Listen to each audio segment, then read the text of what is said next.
Hi, this is Munson with Munson Music. I'm going to talk about a really easy way to chord through Sweet Home Alabama on the piano.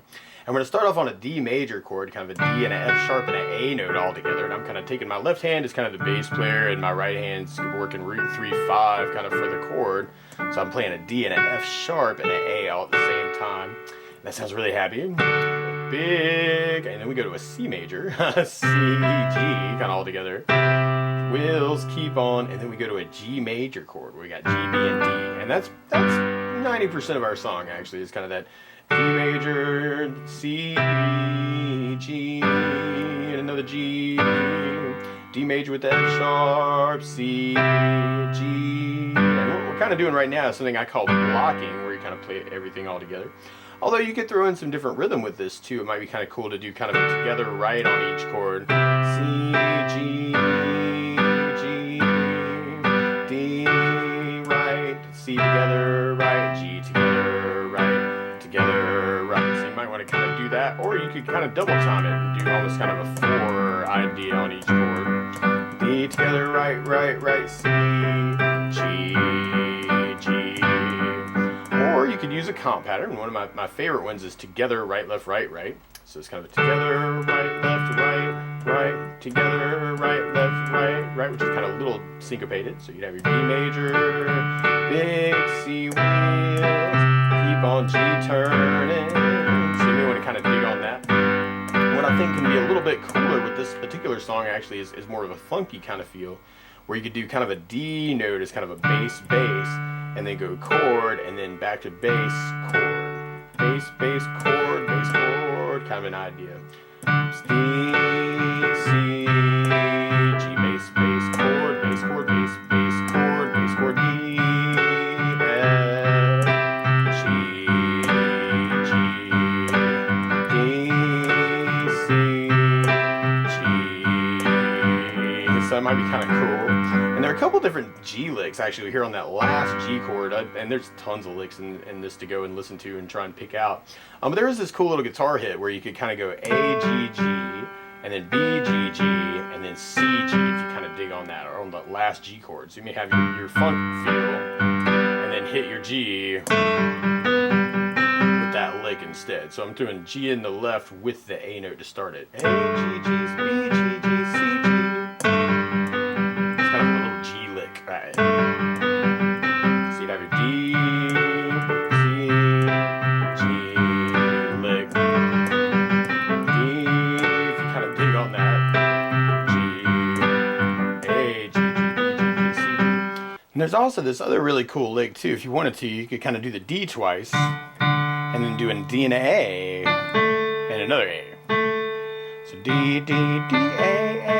And then we could go to C and kind of do that same idea. C, C, C, G, G.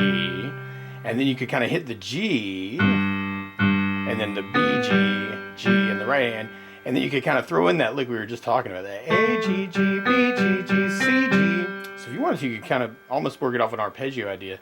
D, D, D, A, C, C, C, G, G, G, G, B, G, G. Kind of throwing in the lick at the end. D idea, C idea. So you may kind of dig on that. Or there's another lick where you'll kind of hear kind of a B to a B flat to an A, and then a G note, which is kind of a cool lick too. B, B flat, A, G. So you'd have your D, B, B flat, A, G. So D, C, G.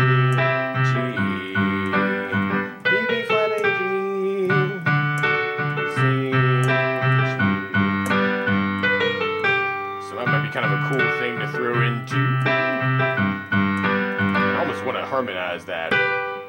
If you kind of dig on that, I was kind of throw it in G and B together, F sharp and A, F and A, and G.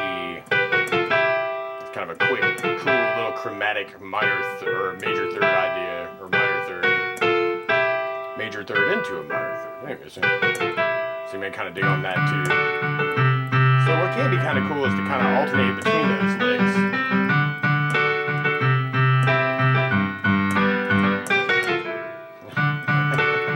So you want to kind of experiment with that.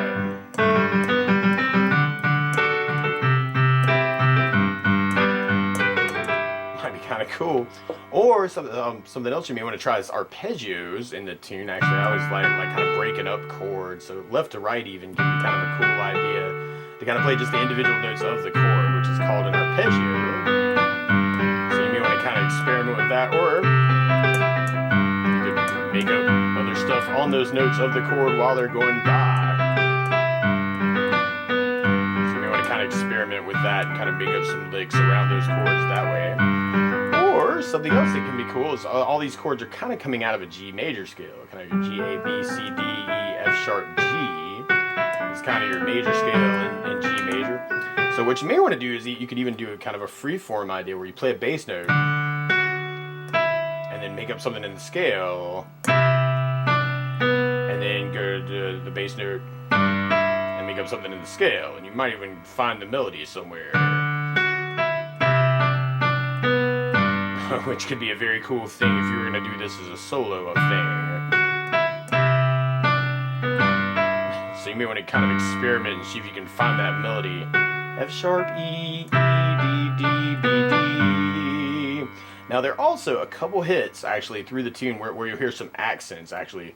The boo-hoo is the one that immediately jumps out in my head, where you would do the D chord, the C chord, and then right on the boo-hoo-hoo you hit an F chord for the boo, C for the hoo, and then you're back to the D. So that's a little weird, you know, the D in Birmingham, they love the governor, F, C, and then you're back to your D. We all did what we could do.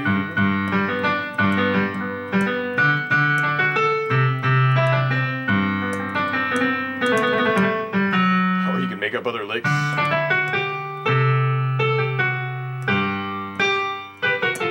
You know, just watch out for those hits. And actually, I think there's two. I know the boo-hoo-hoo is one.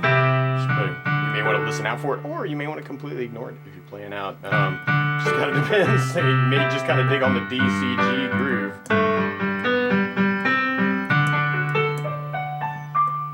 But that's the basics of how you could easily chord through Sweet Home Alabama by Lynyrd Skynyrd. So good luck.